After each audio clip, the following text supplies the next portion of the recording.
नमस्कार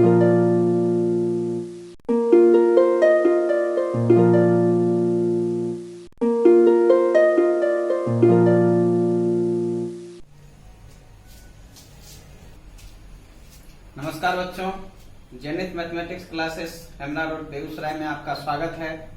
बच्चों, आज हम इस वीडियो में बात करेंगे एक्सरसाइज 7.1 की।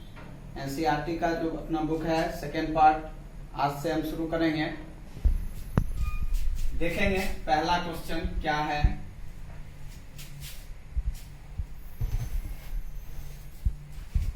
कहता है फाइंड एन एंटी डेरिवेटिव और integral of the following functions by the method of inspection। Inspection यानी निरीक्षण विधि से आपको यहाँ पे निकालना है। जैसे कि पहला क्वेश्चन है sin 2x।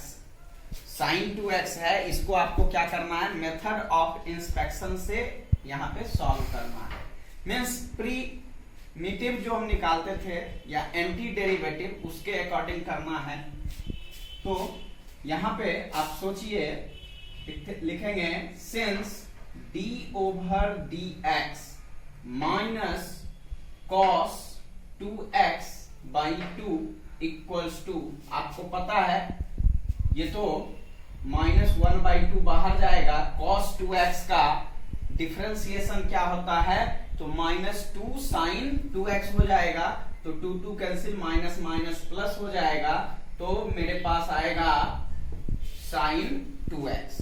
ठीक है बच्चों, यानी मेथड ऑफ इंस्पेक्शन क्या है, तो आपको पहले ही ये पूर्वानुमान लगाना होता है, पहले से ही आपको पता कर लेना होता है कि इस फंक्शन का मुझे क्या करना है, एंटी डेरिवेटिव निकालना है। तो वो फंक्शन जिसका डेरिवेटिव sin 2x हो जाए वो क्या है।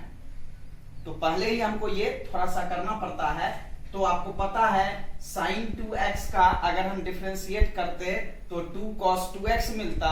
तो ठीक इसका उल्टा माइनस अगर हम लगा के कर लेंगे और नीचे डिवाइड कर देंगे 2 से, तो ये कैंसिल होकर के sin 2x आएगा। तो लिखेंगे therefore integral of sin 2x dx equals to minus cos 2x by 2 plus c। यही आपका आंसर हो जाएगा। या इसको आप ऐसा भी लिख सकते हैं और करके primitive of sin 2x is minus cos 2x by 2, और आप इसमें एक c भी एक्स्ट्रा जोड़ सकते हैं। ठीक है बच्चों, सेम टू सेम अगर हम एक और क्वेश्चन देखना चाहेंगे, सपोज कीजिए हम क्वेश्चन नंबर 3 ले लेते हैं, e to the power 2x। ठीक है बच्चों, e to the power 2x। अब यहां पे क्या होगा, तो इस फंक्शन का एंटी डेरिवेटिव निकालना है। तो एक ऐसा फंक्शन जिसका डेरिवेटिव ये हो जाए, तो आपको पता है e to the power x का तो derivative same to same e to the power x ही होता है। और आपको पता है अगर यहाँ 2 है तो बगल में 2 आ जाता है। ठीक है बच्चों, तो 2 आ जाएगा और यहाँ भी हम लगा सकते हैं। तो कहने का मतलब करना क्या पड़ेगा, तो हम लिखेंगे d over dx e to the power 2x by 2। ठीक है बच्चों, अगर हम यहाँ पे को फैक्टर इसका बच रहा है तो यहाँ पे हम क्या करेंगे, कोफिशिएंट में अगर 2 आ रहा है तो यहाँ पे हम क्या करेंगे, सीधे इसके नीचे 2 डाल देंगे। और अब अगर हम इसका डिफरेंशिएट करेंगे तो एक 2 बाहर आएगा, दोनों कैंसिल हो जाएगा। क्या मिलेगा बच्चों, e to the power 2x। और आप लिखिएगा देयरफॉर एंटी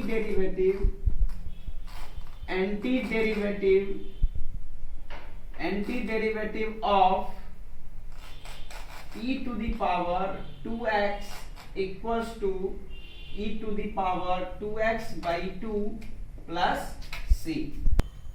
देखेंगे बच्चों क्वेश्चन नंबर 6। यहाँ पे हम क्वेश्चन नंबर 4 और 5 छोड़ चुके हैं। वो इसलिए कि आप खुद से इसको ट्राई करेंगे। एंटी डेरिवेटिव किस तरह से निकालना है मेथड ऑफ इंस्पेक्शन से, ये हम आपको बता चुके हैं। अब हम कल जो फॉर्मूला बताए थे उस पे डायरेक्ट इसका हम यूज करेंगे। क्या है question number 6, 4e⁻³ x + 1 dx। जिस तरह से रूल्स फॉर डिफरेंशिएशन आपको बताए थे कि अगर कोई दो फंक्शन सम और डिफरेंस के टर्म में है तो उसको अलग अलग हम डिफरेंशिएट करते हैं। सेम टू सेम यहाँ दो अलग अलग फंक्शन है, ये एक फंक्शन और ये एक फंक्शन, ये एक्सपोनेंशियल फंक्शन है और ये कांस्टेंट फंक्शन है, 1 है। तो कहने का मतलब क्या हुआ बच्चों, तो इसको हम अलग अलग इंटीग्रेट करेंगे। ठीक है, तो सबसे पहले हम लिखेंगे 4e⁻³ dx + 1 dx। अब जो है यहां से हम 4 को बाहर कर देंगे, e⁻³ x dx + 1 dx। ठीक है बच्चों, आपको पता है कल के क्लास में बताए थे एक्सपोनेंशियल फंक्शन का अगर हम इंटीग्रेशन करते हैं तो सेम टू सेम e⁻x ही देता है। अब बात रही यहाँ पे जैसे डिफरेंशिएशन में बताए थे, अगर x के बगल में कुछ नंबर्स कांस्टेंट नंबर दिया हुआ है तो डिफरेंशिएशन में क्या होता था, ठीक उसके बगल में आ जाता था। यहाँ पे क्या होगा, ठीक उसके नीचे आ जाएगा। तो यहाँ पे हो जाएगा 4 × e⁻³ x/3। ठीक है बच्चों, प्लस कांस्टेंट फंक्शन है। यहाँ पे आप एक बात समझ लीजिए, कांस्टेंट फंक्शन का डिफरेंशिएशन 0 होता है, लेकिन कांस्टेंट फंक्शन का इंटीग्रेशन x होता है। ठीक है बच्चों, तो यहाँ पर ऐसा हो जाता है। तो 1 का जो है इंटीग्रेशन क्या हो जाएगा बच्चों, x, और एक कांस्टेंट अपने मन से हमको ऐड करना होता है। तो अगर हम सजा के लिखेंगे 4/3 e⁻³ x + c, तो यही आपका आंसर होगा। ठीक है बच्चों, एक और हम क्वेश्चन देखेंगे। क्वेश्चन नंबर 8 लेते हैं। Question number 8, ax² + bx + c। ठीक है बच्चों, तो यहां पर जो है क्या हो जाएगा, तो सबसे पहले हम a को बाहर करते हुए x² dx, b कांस्टेंट है बाहर जाएगा, x dx + c बाहर हो जाएगा 1 dx। ठीक है बच्चों, 2, 3, 4, 5 कुछ भी फंक्शन रहे, अगर जोड़ या घटाव के रूप में है उसको हम अलग अलग ब्रेक करते हैं। अब यहाँ पे x² है, मीन्स अलजेब्रिक फंक्शन है। आपको अलजेब्रिक फंक्शन का बताए हुए हैं, अगर x⁻n dx रहता है तो इसका हम क्या निकालते हैं बच्चों, x⁻n + 1/n + 1 + c। कल के क्लास में बताए थे। तो यहां पर जो है कहने का मतलब क्या हुआ, डिफरेंशिएशन में पावर n जो है उसको बगल में करते हैं, मींस मल्टीप्लाई कर देते हैं, और पावर 1 घटा के लिखते हैं। इंटीग्रेशन में क्या है, पावर जितना भी रहे उसमें 1 बढ़ा के लिखा जाता है और नीचे वही पावर हम लिख देते हैं और कांस्टेंट टर्म एक हम जोड़ते हैं। तो यहां से जो है a × x⁻² + 1/2 + 1 plus b × x⁻, कुछ भी नहीं है मीन्स 1 है, तो 1 + 1/1 + 1 प्लस c × कांस्टेंट फंक्शन है x हो जाएगा। और यहां पर जो है बच्चों c ऑलरेडी पहले से दिया हुआ है, तो हम अनदर कांस्टेंट k का यूज कर लेते हैं। तो a × x³/3 plus b × x² 2 plus c × x plus के, यही आपका आंसर होगा। ठीक है बच्चों, अब तो आप बिल्कुल समझ रहे होंगे कैसे फॉर्मूला का यूज करके डायरेक्ट सब्स्टिट्यूट करना होता है। अब हम देखेंगे बच्चों question number 10। Question number 10, root under x minus 1 by root under x का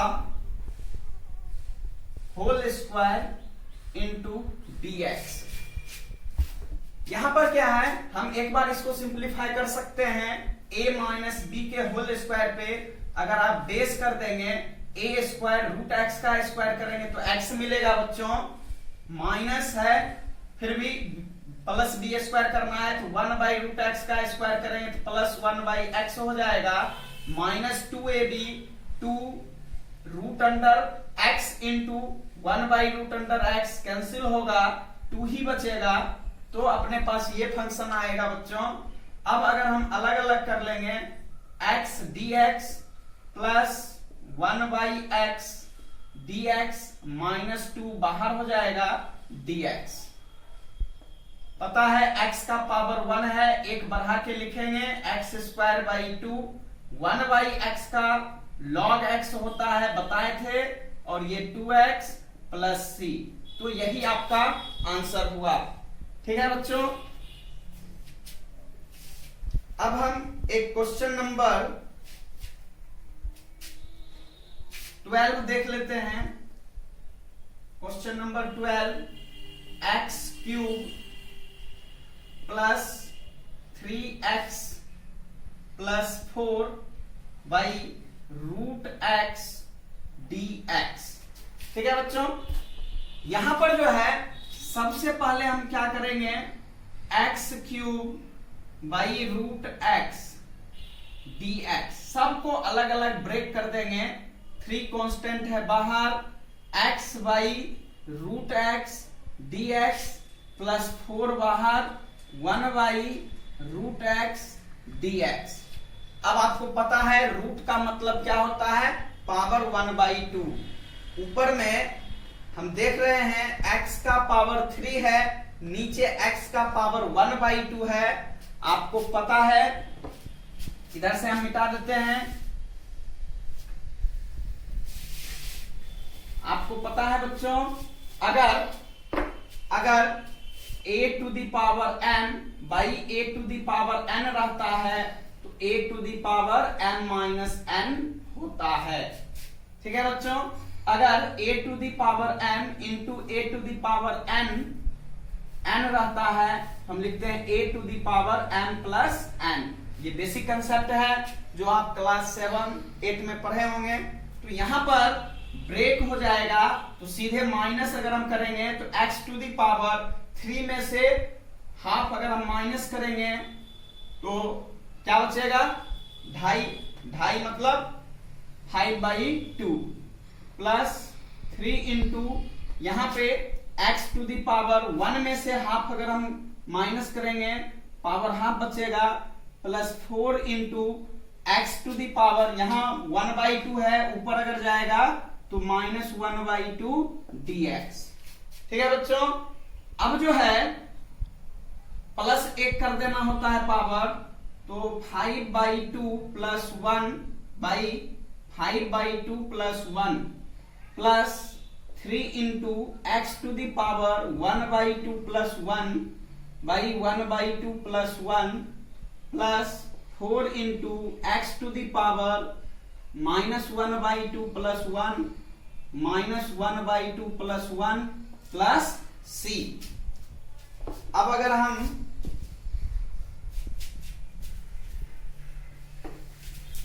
इसको लिखना चाहेंगे तो यहां से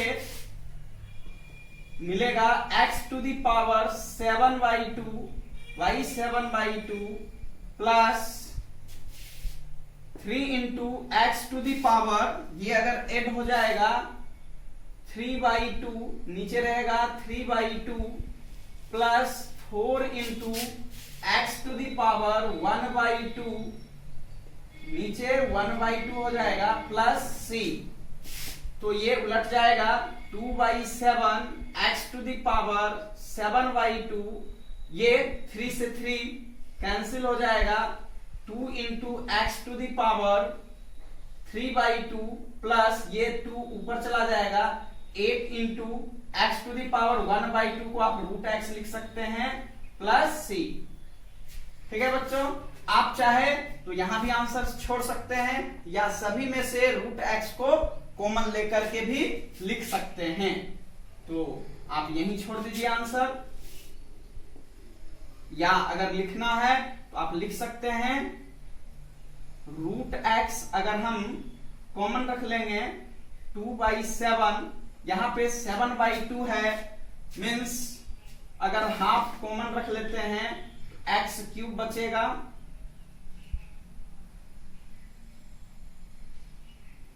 वन बाई टू प्लस करेंगे, हाँ ठीक है, plus 2 into x plus 8 plus सी।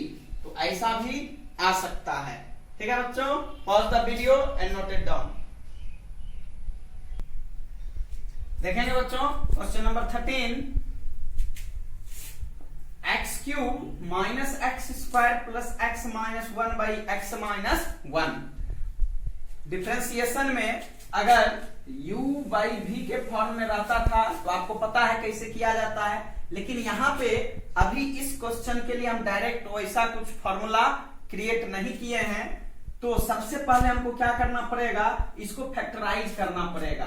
ठीक है बच्चों, फैक्टराइज कैसे करेंगे, तो यहां से अगर आप एक्स स्क्वायर कॉमन रखते हैं तो एक्स माइनस 1 बचता है, प्लस 1 कॉमन रखेंगे तो एक्स माइनस 1 बचेगा।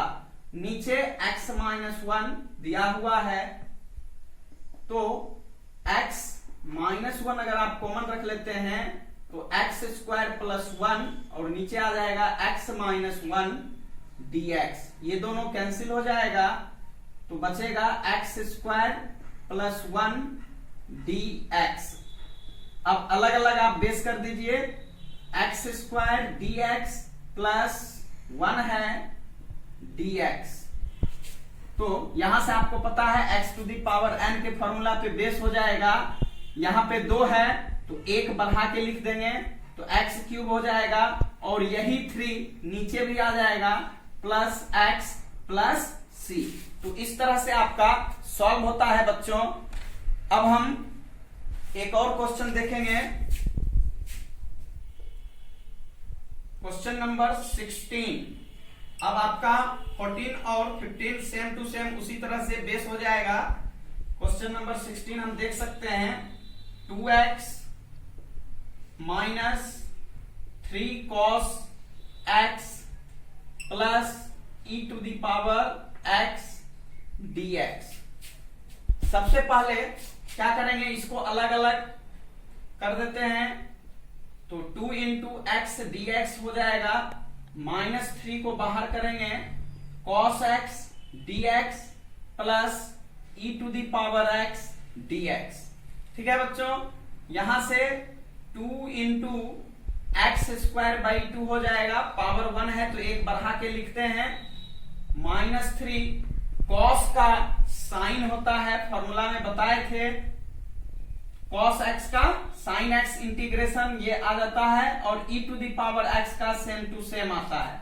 ठीक है बच्चों, यहां से 2 कैंसिल हो जाएगा तो x square minus 3 sine x plus e to the power x plus c, यही आपका आंसर होगा।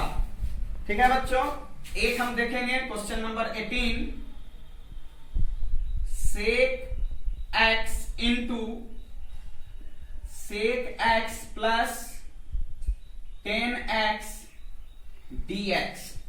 ठीक है बच्चों, यहां पर क्या होगा तो सबसे पहले हम मल्टीप्लाई कर लेते हैं, sec x into sec x, sec square x plus sec x into 10x dx। अब आप इसको अलग अलग कर देंगे, sec square x dx plus sec x into 10x dx। Sec square x का हो जाएगा 10x plus sec x into 10x का क्या होगा बच्चों, सेक x प्लस सी। ठीक है, बिल्कुल जो आपको बेसिक फॉर्मूला हम बताए हैं, बेसिक फॉर्मूला पर ही ये ब्रेक होता है। ठीक है बच्चों, अगर आप फॉर्मूला नहीं याद किए हैं उसको एक बार जरूर देख लें, उसको अच्छे से लिख लीजिए एक जगह और बढ़िया से उसको याद कर लीजिए, आपका बिल्कुल बनेगा। Pause the video and note it down. देखेंगे बच्चों question number 19, sec square x by cosec square x है, इसको आप कैसे ब्रेक कीजिएगा। आपको पता है कोसेक है नीचे आएगा कॉस और कोसेक है इसको 1 बाई करेंगे तो ऊपर चला जाएगा साइन, तो आप इसको बदल सकते हैं sine square x by cos square x dx। तो यहां से साइन बाई कॉस मिलेगा टेन स्क्वायर एक्स dx। आपको पता है टेन स्क्वायर का कोई फॉर्मूला नहीं होता है, सेक स्क्वायर एक्स का 10x होता है, इसलिए सबसे पहले हम इसको ब्रेक करेंगे sec square x minus 1 dx। बच्चों ये बात आपको ध्यान में रखना पड़ेगा, अगर कोई ऐसा टर्म आता है जिसका फॉर्मूला मुझे नहीं पता है तो उसको सबसे पहले हमको ऐसे टर्म में कन्वर्ट करना है जिसका फॉर्मूला मुझे पता हो। ठीक है, टेन स्क्वायर एक्स है, इसका फॉर्मूला पता नहीं है तो सबसे पहले हम इसको क्या किए सेक स्क्वायर एक्स माइनस 1 में कन्वर्ट कर दिए। अब देखिए ये आसानी से ब्रेक हो जाएगा, sec square x dx minus 1 dx। अब जो है ये 10x मिलेगा माइनस x प्लस सी, तो ये आपका आंसर होता है। तो यहां पर जो है बच्चों ये आपको ध्यान देना पड़ेगा, डिफरेंशिएशन में क्या होता है, तो हम किसी भी टर्म को किसी भी क्वेश्चन को सीधे ब्रेक कर देते हैं चेन रूल पे। यहाँ पे इंटीग्रेशन में चेन रूल नहीं होता है, यहाँ पे आपको फॉर्मूला पे अलग अलग उसको सब्स्टिट्यूट करना होता है। यही अगर टेन स्क्वायर एक्स अगर डिफरेंशिएट करने के लिए दिया रहता तो आपको पता है कैसे बनाना है, लेकिन यहाँ पे ऐसा कुछ नहीं करना है, इसलिए सबसे पहले आपको जो फॉर्मूला पता है उसमें से आपको यहाँ पे ब्रेक करना होता है।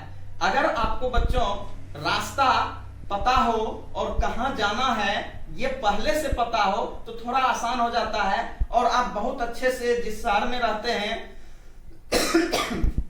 उस शहर के सभी रास्ते पता है, लेकिन जाना कहां है ये अगर आपको पता नहीं है तो फिर आप नहीं जा पाएंगे। इसलिए यहां पर जो है क्वेश्चन आपको कैसे ब्रेक करना है कंसेप्ट पता है लेकिन फॉर्मूला पता नहीं है, फिर आपसे नहीं बन पाएगा। इसलिए सबसे जरूरी चीज है कि आप पहले इसका जो बेसिक फॉर्मूला है, बेसिक कंसेप्ट जो है उसको अच्छे से समझे, फिर आप कीजिए, आराम से बनेगा।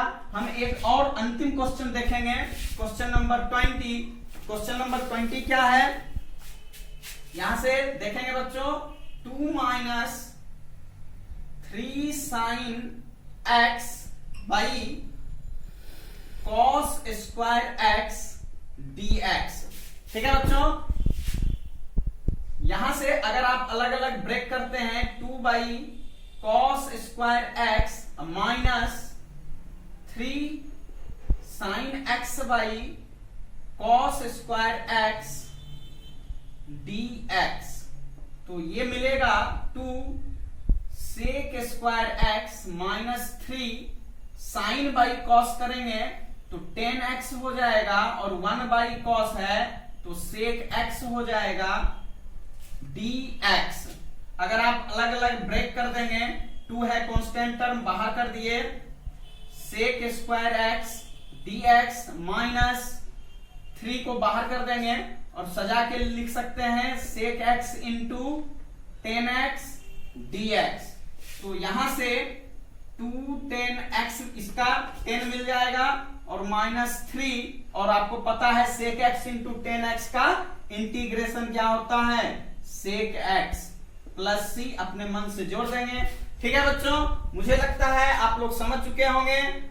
एनसीईआरटी 7.1 का लगभग क्वेश्चन हमने कर लिया है, ऑब्जेक्टिव क्वेश्चन को हम छोड़ रहे हैं, उसको आप खुद से देखेंगे।